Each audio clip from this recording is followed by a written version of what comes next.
तो आज हम यहाँ पर कल एलिप्स पर हमने स्टैंडर्ड इक्वेशन ऑफ एलिप्स आपको दिया था, जिसके तहत स्टैंडर्ड इक्वेशन ऑफ एलिप्स हमारा आया था X square by A square plus Y square by B square equal to 1। This is standard equation of ellipse. अब एलिप्स में हमने इस जो स्टैंडर्ड इक्वेशन ये दिया था, इसमें हमारा ये फोकस था, ये जेडएम डायरेक्ट्रिक्स था, है ना, ये पी पॉइंट था, है ना, और पी से परपेंडिकुलर पीएन हमने लिया था, और ये सी जो है वो ओरिजिन की तरह लिया गया, जिसके चलते X X dash X axis हुआ और Y Y dash Y axis हुआ था, जिसके चलते इसका डिस्टेंस यहाँ से यहाँ x हुआ और ये डिस्टेंस y हुआ था, और सी एस का दूरी माइनस ए निकला था, इसलिए एस का कोऑर्डिनेट जो है माइनस ए 0 था। लेकिन हम यहाँ देखते हैं कि इसमें एक और फोकस दिखाई दे रहा है S, और यहाँ पर एक और directrix Z dash M dash दिखाई दे रहा है। मतलब कि इलिप्स में दो फोकस और दो डायरेक्ट्रिसेस होते हैं। मतलब किसी दीर्घवृत्त में दो नाभियां और दो नियताएं होती हैं। तो इसी पर आगे हम चर्चा करते हैं आज कि an ellipse has two foci and two directrices, है ना। तो यहां क्वेश्चन हमारा होगा कि prove that an ellipse has two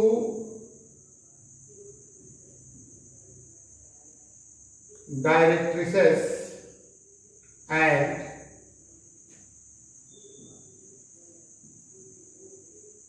two foci, है ना। Two directrices and two foci, किसी एलिप्स के दो नाभियां और दो नियताएं होती हैं। Prove that an ellipse has two directrices and two foci, है ना। मतलब कहने का हुआ कि सिद्ध करें कि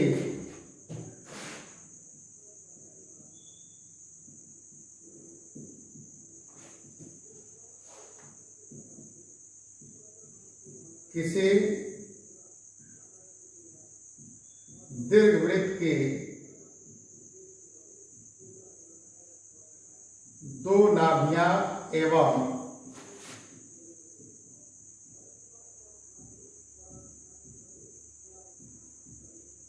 दो नियताएं होती है। तो इस फिगर का एक बार और हमने विश्लेषण किया, एनालिसिस किया। कल पिछले क्लास में हमने इस फिगर को ही बनाया था, जिसमें स्टैंडर्ड इक्वेशन ऑफ इलिप्स आपको दिया गया। और अब हम ये दिखाते हैं कि किसी इलिप्स की दो नाभियां और दो नियताएं होती हैं। तो इसका प्रूफ हम देंगे। आप देखिए कि अब ये देखो, ये है सीजेड, है ना।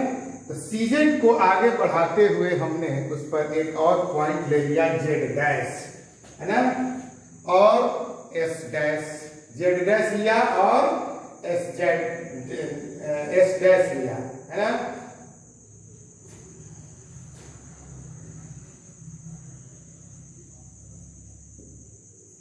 प्रोसीडिंग CZ, है ना, we take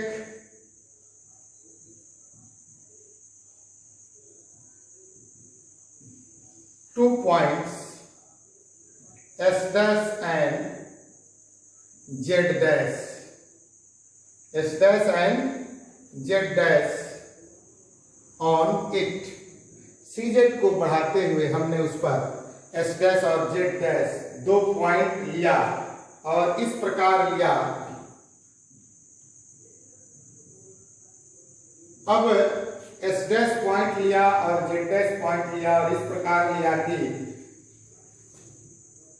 C S equal to C S dash, और C S equal to C S dash हमने ले लिया कि सी एस डैश के बराबर है, तो सी एस क्या है माइनस ए ही है, तो इधर अब ये जाएगा तो प्लस में हो जाएगा, तो यह क्या हो जाएगा ए ई हो जाएगा। ठीक है, और सी जेड का जो डिस्टेंस है हमारा, सी जेड का डिस्टेंस है माइनस ए बाई ई, तो उसके हिसाब से वो सी जेड डैश का जो डिस्टेंस हो जाएगा, चूंकि राइट साइड में है और एक्स एक्सिस के राइट साइड में है, तो ये हो जाएगा C Z dash equal to A by E, है ना। तो यह किसके बराबर है, सी जेड के बराबर है, सी जेड बराबर C Z dash equal to A by. इस प्रकार मानते हुए हमने इस सी जेड को आगे तक बढ़ाया, कहां तक, जेड डैश तक, और उस पर एक पॉइंट एस डैश और जेड डैश हमने दिखाया। अब आगे देखते हैं कि ड्रॉ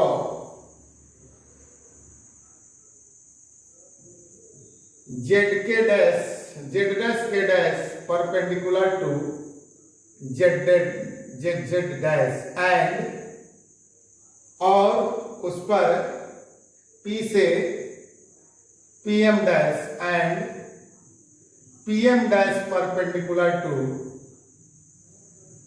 जेड के डैश। देखो यहां पर हमने इस जेड डैश पर जेड डैश के डैश एक परपेंडिकुलर दिया और यहाँ P से एक परपेंडिकुलर लिया PM डैश, किस पर, जेड के डैश पर। अब उस हिसाब से हम आगे देखते हैं कि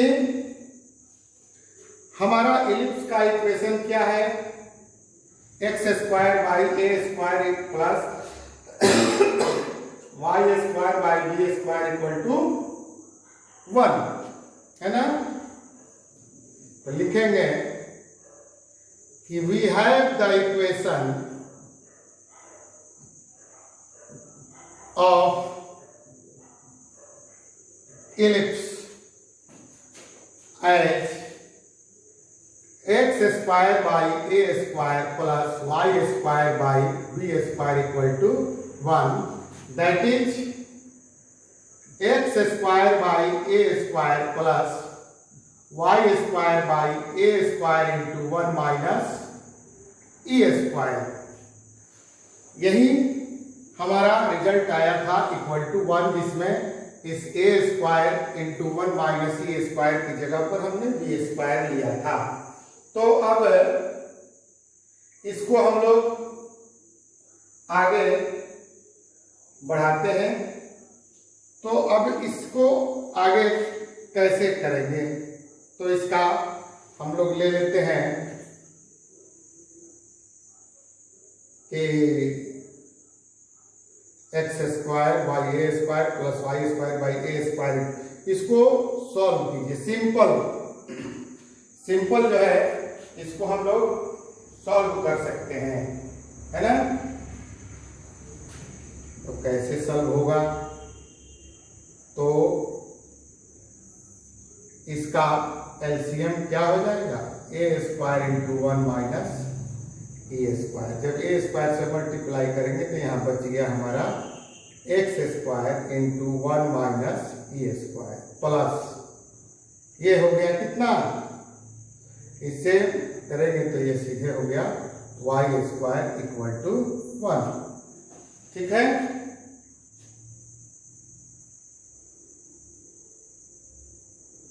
तो इसको जब तोड़ेंगे तो ये क्या होगा, X square minus X square E square plus Y square equal to A square, ये आकर के यहाँ मल्टीप्लाई हो जाएगा, A square minus A square E square.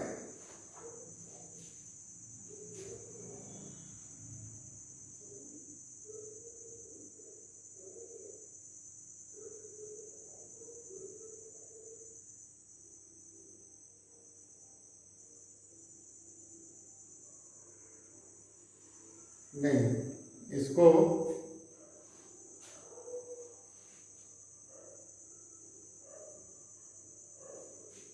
अब याद करो पिछला, ये कल जो हमने, इससे नहीं, इसको डायरेक्ट अब लेके चलो कि हमने इसको कहां से इतना लाया था। कल का इक्वेशन याद करो जिसमें लिखा था हमने वो स्टैंडर्ड इक्वेशन निकालने में कि यह था X square minus 2aex plus A square E square plus Y square equal to E square X square minus 2aex plus A square, यहां से हमने लिया था, है ना। इसको हम लोग डायरेक्ट अब यहाँ करें, बहुत ज्यादा पचड़े में करने की जरूरत है। इसको डायरेक्ट हम लोग इतना लिख सकते हैं जो हमने कल के टॉपिक में इसको प्रूफ किया था, और इसको हम लोग लिख सकते हैं कि this imply that X minus A का whole square plus Y square equal to E square into A by E minus X का होल स्क्वायर, और यही था S P square equal to, this is S P square equal to E square into P M square. यही देखो कल के example में हमने, कल जो हमने डिराइव किया था ये आपको इलिप्स का स्टैंडर्ड इक्वेशन, उस इलिप्स के स्टैंडर्ड इक्वेशन में हमने ये डिराइव किया था, हम लोग वहीं पर पहुंच गए हैं। अब जो है S P square equal to E square into P M square हमने ये दिया, तो एस पी जो है एस पी व एस डैश पी के बराबर है, क्योंकि फोकस तो कोई हो या एस हो और पी का जो डिस्टेंस है वही एस पी और पी एस डैश और जेड एम जो है वह जेड डैश एम डैश दोनों बराबर है। तो हम लोग यहाँ पर लिख सकते हैं कि this imply that S dash P का whole square equal to E square into P M dash का होल स्क्वायर। ये हमने कल डिराइव किया था, और ये जो हमारा रिजल्ट है फिगर के हिसाब से उसको हमने ये इस रूप में लाया। तो यह इसका मतलब क्या हुआ कि this imply that S dash P equal to E into P M dash, दोनों तरफ से स्क्वायर को हटा दिया, तो यह S dash P equal to E into P M dash, है ना। तो इससे क्या मिलता है 10, we conclude that S dash is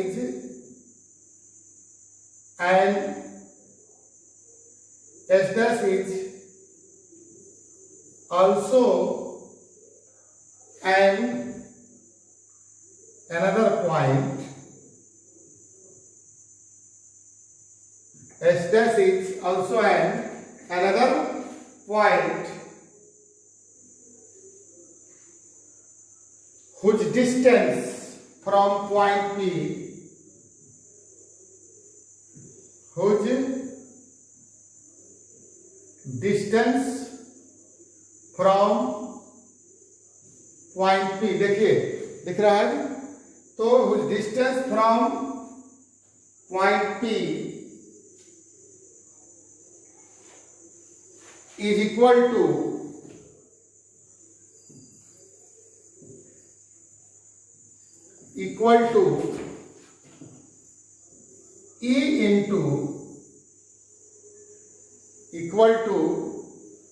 E into the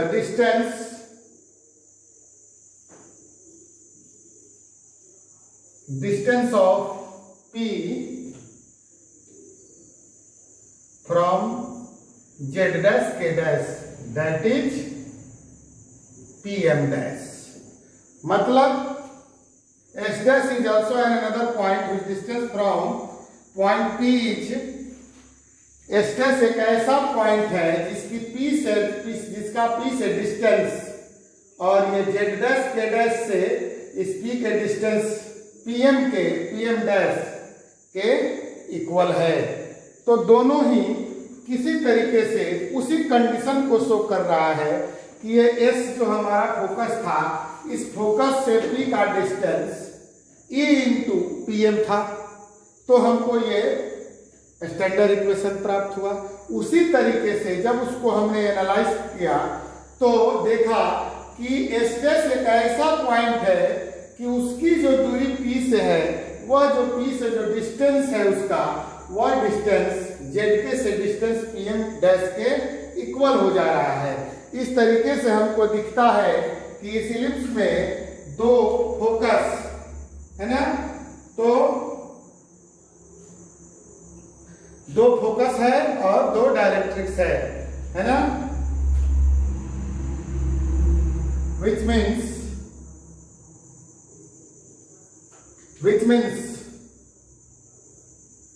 by taking S dash as focus and Z dash M dash as directrix, S dash को focus के रूप में और Z डैश M डैश को डायरेक्ट्रिक्स के रूप में मान लिया जाए, which means we can obtain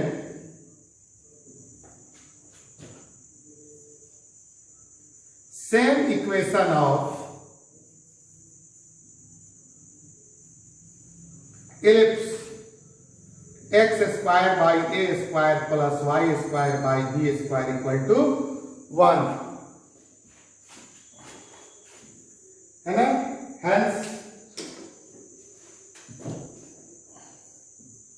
Hence we can say that an ellipse has two directrices and two foci। हम कह सकते हैं कि किसी दीर्घवृत्त में, किसी इलिप्स में दो नाभियां और दो नियताएं होती हैं, जिसमें S का क्या नियामक हो जाएगा, तो अब यहां पर S का नियामक यहां माइनस AE0 था, तो यहां क्या हो जाएगा AE0, where coordinate of focus S is AE0 and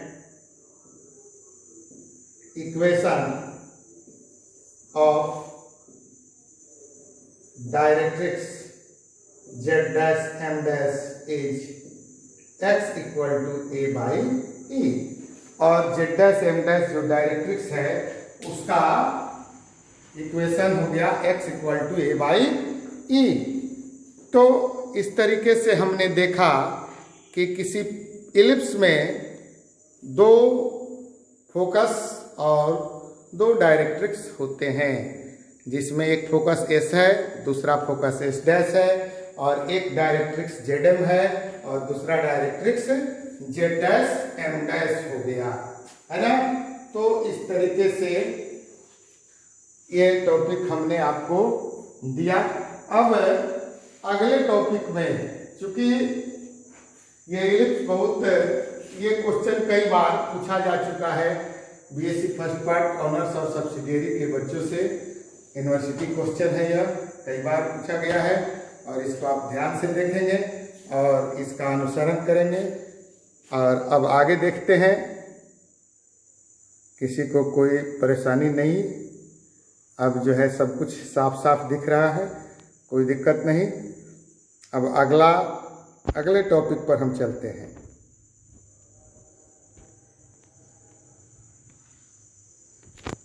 अगले टॉपिक पर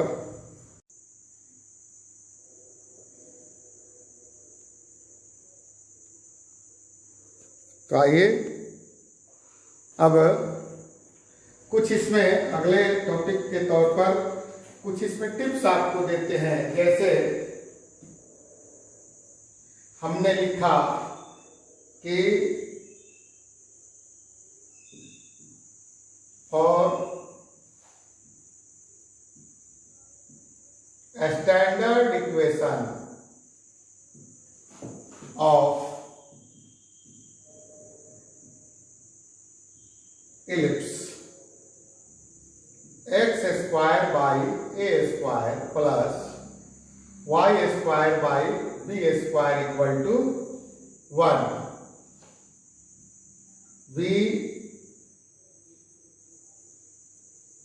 have b square equal to a square into 1 minus e square। ये हमने कल मान लिया था इस b स्क्वायर के जगह पर, जिसको कैलकुलेट करके हमने ये आपको दिया था कि b square by a square equal to 1 minus e square, और इसको हम जब और सिंप्लीफाई किए तो ये हमारा आ गया e square equal to 1 minus B square by A square. ये हमने कल आपको दिया था। तो अब इसमें कुछ हम लोग ऐसा भी कर सकते हैं जिसमें हम लोग अगर यहां से स्क्वायर हटा लिए थे तो हमको मिला था e equal to root under 1 minus B square by A square, जो इसेंट्रिसिटी ऑफ इलिप्स है, which is eccentricity of ellipse. तो आपको कल इस पर हमने छोटा सा एक हिंट्स दे दिया था कि विच इज इसेंट्रिसिटी ऑफ इलिप्स। अब आते हैं इसमें थोड़ा अलग हट करके। अब यहां से हम आते हैं कि E square equal to 1 minus ये बी स्क्वायर है, इसको हम लोग कर दें ऊपर नीचे 4 से मल्टीप्लाई न्यूमरेटर एंड डिनोमिनेटर दोनों में, तो यह हो जाएगा 1 माइनस 2b बाई 2a का होल स्क्वायर। ऐसा कर सकते हैं हम। तो फिर यहां क्वेश्चन आएगा कि what is the meaning of 2b and 2a, 2b and 2a। अब देखो यहां a का जो हमने a का कोऑर्डिनेट लिया था माइनस a0, क्यों? क्योंकि c से a तक का डिस्टेंस a है ना, और c से यहां a डैश का डिस्टेंस भी a है। तो चूंकि यह लेफ्ट साइड में है तो माइनस a है और ये राइट साइड में है तो माइनस प्लस a है। तो इस तरीके से इस b के बारे में भी हम आगे चर्चा करेंगे, ठीक है। तो देखिए यहां पर अब आते हैं 1 नंबर पॉइंट में कि ए डैश है ना, ए डैश को हम लोग क्या करते हैं, है ना। तो ए डैश जो है दीर्घ अक्ष कहलाता है। ए डैश इज कॉल्ड क्या, इसको क्या कहेंगे? लार्ज एक्सिस, बड़ा अक्ष, दीर्घ अक्ष है ना।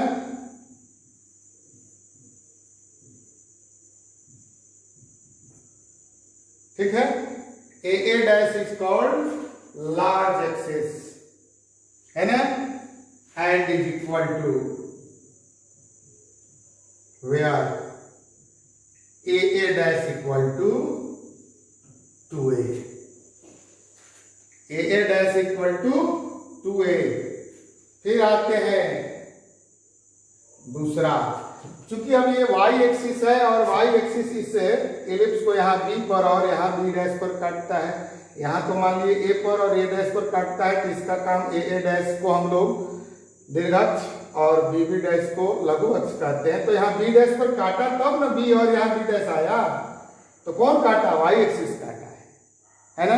तो यह भी y एक्सिस का एक पार्ट है, तो ये लघु अक्ष हो गया, या x एक्सिस का एक पार्ट है, तो यह दीर्घ अक्ष हो गया। और ये जो इलिप्स है हमारा, ये हॉरिजॉन्टल इलिप्स है।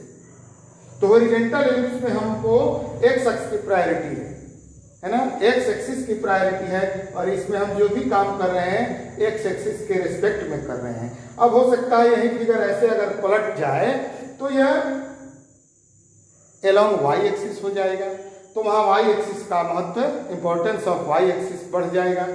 तो देखते हैं कि a dash equal to 2a,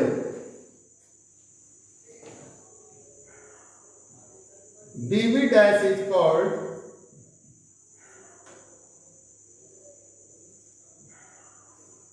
a small axis,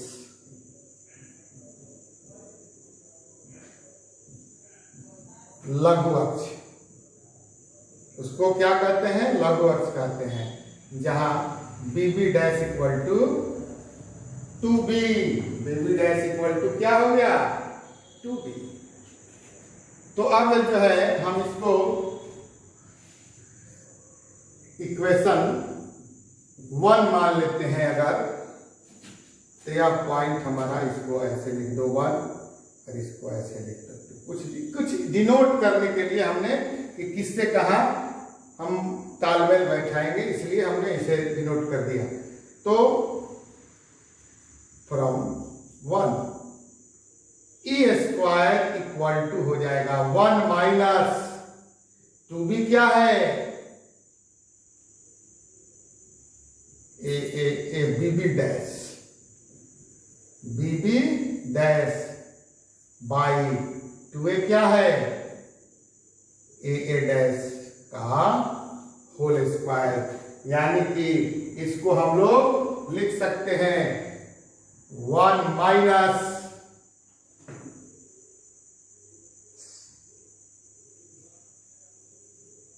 large axis by small axis का होल स्क्वायर, यानी कि इसको हम लोग ऐसे भी डिनोट कर सकते हैं, E equal to root under 1 minus 2b by 2a का होल स्क्वायर। यही चीज है जो हमने कल इसको यहाँ किया, इसी को दूसरे रूप में, और यह इस कारण से दूसरे रूप में लाया गया कि अब हमने इस a डैश और a डैश के इंपॉर्टेंस को देखा, फिर b और b डैश के इंपॉर्टेंस को देखा। क्योंकि दोनों को a डैश और bb डैश दोनों के इंपॉर्टेंस को हम लोग नेग्लेक्ट नहीं कर सकते हैं, है ना। तो यहाँ पर 3 नंबर में हमने हम आते हैं कि इलिप्स के कंडीशन में हमने एक कंडीशन देखा था कि E लेस देन 1 है, और ये जो है A 2a ग्रेटर देन है 2b, इसका मतलब है कि a greater than b। 2a बड़ा है 2b से, फिगर भी देख करके आप अंदाज लगा सकते हैं। तो हमने देखा कि 2a ग्रेटर देन 2b, इसका मतलब है कि a ग्रेटर देन b, इसलिए b square equal to a square into 1 minus e square से, सो फ्रॉम इतना a ग्रेटर देन हमारा क्या निकला? b। है ना, और this implies that AA dash greater than BB dash. देखिए फिगर में, और इसको आप एनालाइज कीजिए कि कैसे ये आगे बढ़ता है।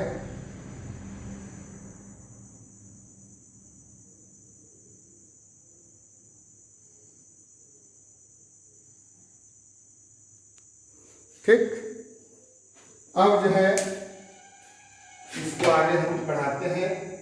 इसमें देखते हैं कि अब हम लोग को अगर केवल ये दीर्घ अक्ष और लघु अक्ष यानी कि large axis and small axis, अगर इसका ही केवल डिस्टेंस मालूम हो जाए तो हम लोग इसेंट्रिसिटी इस फॉर्मूला से निकाल सकते हैं।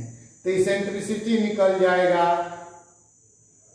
दीर्घ अक्ष की लंबाई मालूम है तो A मिल जाएगा, और लघु अक्ष की लंबाई मालूम है तो B मिल जाएगा 2A और 2B से, और E मिल जाए, इसेंट्रिसिटी मिल जाए, तो एलिप्स का कोई भी कमाल हम दिखा सकते हैं। अब इस तरीके से हम इसमें आगे बढ़ते हैं कि अब मान लीजिए कि लेटस रेक्टम की बात हमने पैराबोला में आपसे किया था। तो लेटस रेक्टम क्या है? जिसको कहते हैं नाभिलंब जीवा, नाभिलंब जीवा। और ये नाभिलंब जीवा जो नाभि से गुजरे, है ना, और कॉनिक सेक्शन के एक्सिस पर परपेंडिकुलर हो, है ना। तो मान लेते हैं कि यह L और ये L डैश है, तो LHL डैश ये लेटस रेक्टम हो गया, है ना। तो इसमें आगे हम पढ़ते हैं कि LL dash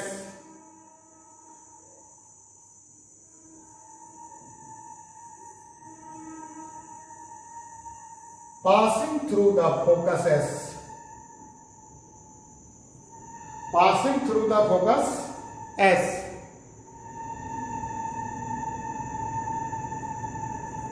will be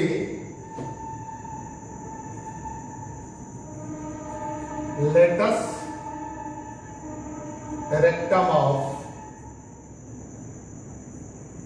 ellipse।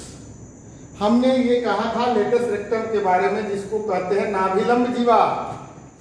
Latus rectum को हम लोग हिंदी में कहते हैं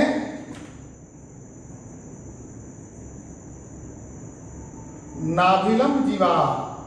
और नाभिलंब जीवा क्या है कि वह जीवा विच cord is called latus rectum, which is perpendicular to axis of conic section and pass through the focus, that which line is called latus rectum। तो लेटस रेक्टम के बारे में हमने आपको बता दिया था कि जो रेखा नाभि से गुजरे और उसके अक्ष पर लंब हो वह नाभिलंब जीवा कहलाती है। तो यहाँ L डैश जो है लेटस रेक्टम हो गया, और उसका लेंथ क्या होगा? तो उसका लेंथ हो जाएगा LSL डैश। देखो दूरी है ना, वह जो है दूरी है LSL डैश। तो वह क्या हो जाएगा? तो LS का दुगुना हो जाएगा, and its length be 2LS, चाहे LSL dash equal to 2LS क्या होगा? 2LS होगा। और ये जो 2LS होगा तो यह 2B square by A equal to 2B square by A। चूंकि LS का डिस्टेंस हम लोग लेंगे तो LS का डिस्टेंस हमारा क्या आएगा?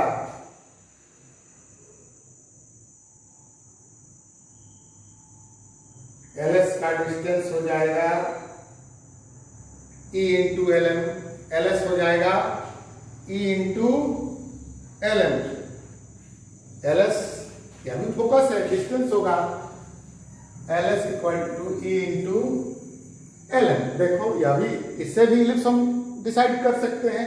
तो ई इंटू एल एम हो जाएगा एल एस का डिस्टेंस, तो ये क्या हो जाएगा यह, और एल एम जो है एल एम एस जेड के बराबर है।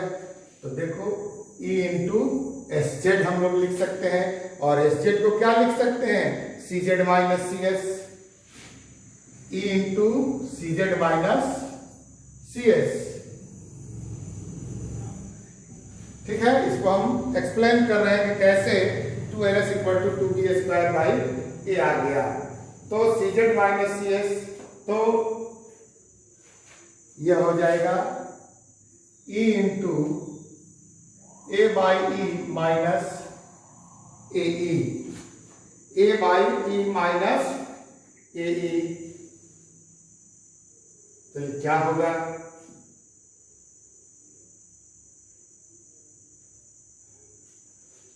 इसको सॉल्व कर दीजिए, ज्यादा टाइम तो लग रहा है। तो यह हो जाएगा E into A minus A E square by E, और ये ई से ई कैंसिल हो गया, तो ये क्या हो जाएगा ए कॉमन ले लेंगे तो 1 माइनस ई स्क्वायर। देखो इसका हमने लिया था कि B square equal to A square into 1 minus E square, तो क्या हो गया, अब यहाँ ये वैल्यू आ गया a into 1 minus E square. तो a into 1 minus E square, तो a बी स्क्वायर का वैल्यू हमारा होता है बी स्क्वायर बाई a। यहां से इसको देखो, यहां पर हम लोग इसको ऐसे भी लिख सकते हैं B square equal to A into A I into 1 minus E square. तो यहाँ ए आ गया यहाँ, तो B square by A equal to क्या हो जाएगा A into 1 minus E square. तो इसी को हम लोग डायरेक्ट लिख सकते हैं बी स्क्वायर बाई ए। देख लीजिए वहां बी स्क्वायर बाई ए का वैल्यू ए इंटू 1 माइनस ई स्क्वायर, यहां से आप इसको ले सकते हैं। तो चूंकि हम लोग का यह क्या L S L dash 2ls के बराबर है, और ls का डिस्टेंस हमारा निकला बी स्क्वायर बाई ए, इसलिए हम लोग कहते हैं कि लेंथ ऑफ लेटस रेक्टम, यहां छोड़िए अलग लिख देते हैं,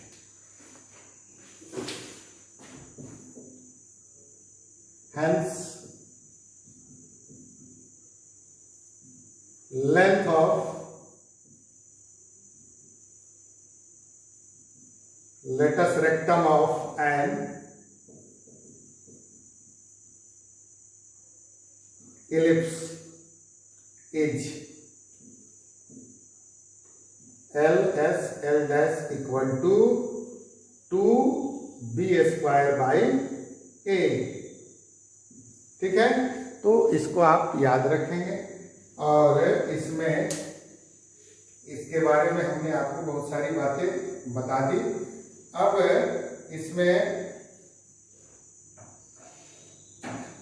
अगला चर्चा हम करेंगे कि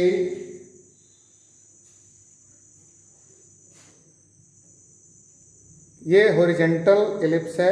अगले चर्चा में, अगले डिस्कशन में हम करेंगे कि ये वर्टिकल एलिप्स क्या होगा, और इस वर्टिकल एलिप्स में ये इक्वेशन किस तरीके से अपना अस्तित्व बदल लेगा। तो जब हम वर्टिकल एलिप्स की बात करेंगे तो समझो कि ये फिगर जस्ट थोड़ा सा उलट जाएगा, है ना, ऐसा हो जाएगा, या इसमें जो है वाई एक्सिस का इंपॉर्टेंस बढ़ जाएगा, और वाई एक्सिस पर जो ये ए डैश या बी डैश है, जो वाई एक्सिस के अगेंस्ट जो ये लार्ज एक्सिस होगा वो अब वाई एक्सिस के अगेंस्ट हो जाएगा, और स्मॉल एक्सिस जो होगा वो एक्स एक्सिस के अगेंस्ट हो जाएगा।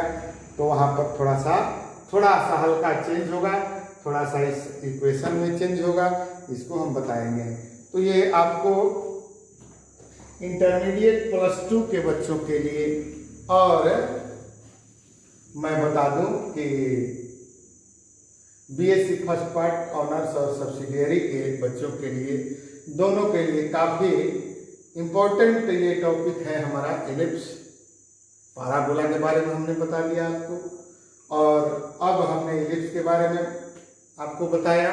तो एलिप्स का स्टैंडर्ड इक्वेशन कल बताया, उस स्टैंडर्ड इक्वेशन से रिलेटेड इसमें और कौन कौन से हमारे टर्म्स आ सकते हैं, उस टर्म को एक्सप्लेन हमने कर दिया। तो आप लोग इसको प्रैक्टिस करें। आप चाहेंगे कि एक दिन में ये क्लियर हो जाए तो नहीं हो पाएगा।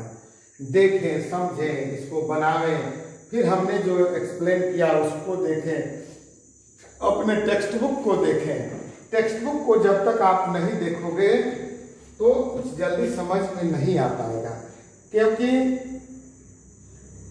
बार बार कहा जाता है कि अभ्यास करो, और पुराने जमाने से भी हमारे कवियों ने कहा है कि करत करत अभ्यास के जड़वती होत सुजान, रसरी आवत जाते शिल्पे परत निशान। अभ्यास करते करते कुएं का पानी निकालते निकालते रसरी से भी कुएं का पत्थर घिस जाता है। तो आप जब प्रैक्टिस करोगे तो ये एलिप्स क्या है, इससे भी आगे के और इससे भी हार्ड से हार्ड कोई टॉपिक होगा, कोई भी टर्म्स होगा, उसको आप कर सकते हो। लेकिन प्रयास जारी रखो, प्रयास से हारना नहीं है, हिम्मत नहीं हारना है। इस लॉकडाउन में सभी लोगों का हिम्मत कभी कभी जवाब दे रहा है कि आखिर आदमी करे तो क्या करे, लेकिन मैं प्रतिबद्ध हूँ कि मैं आपको इस विपदा की घड़ी में आपको हर समय हर संभव मैं आपको मटेरियल उपलब्ध कराते रहूँगा। यह हमारा कर्तव्य है। हम एक शिक्षक हैं और आप छात्र हैं, तो आप इसका अनुसरण करें, अनुकरण करें, अपने घर में रहें, लॉकडाउन के नियमों का पालन करें, माननीय प्रधानमंत्री जी के सपनों को साकार करें, और सभी लोग अपने अपने गुरुजन, ईश्वर, माता पिता का आदर करें, प्रार्थना करें अपने भगवान से कि इस महामारी से जल्दी निजात मिले। जय भोलेनाथ, हर हर महादेव। जय भोलेनाथ, हर हर महादेव।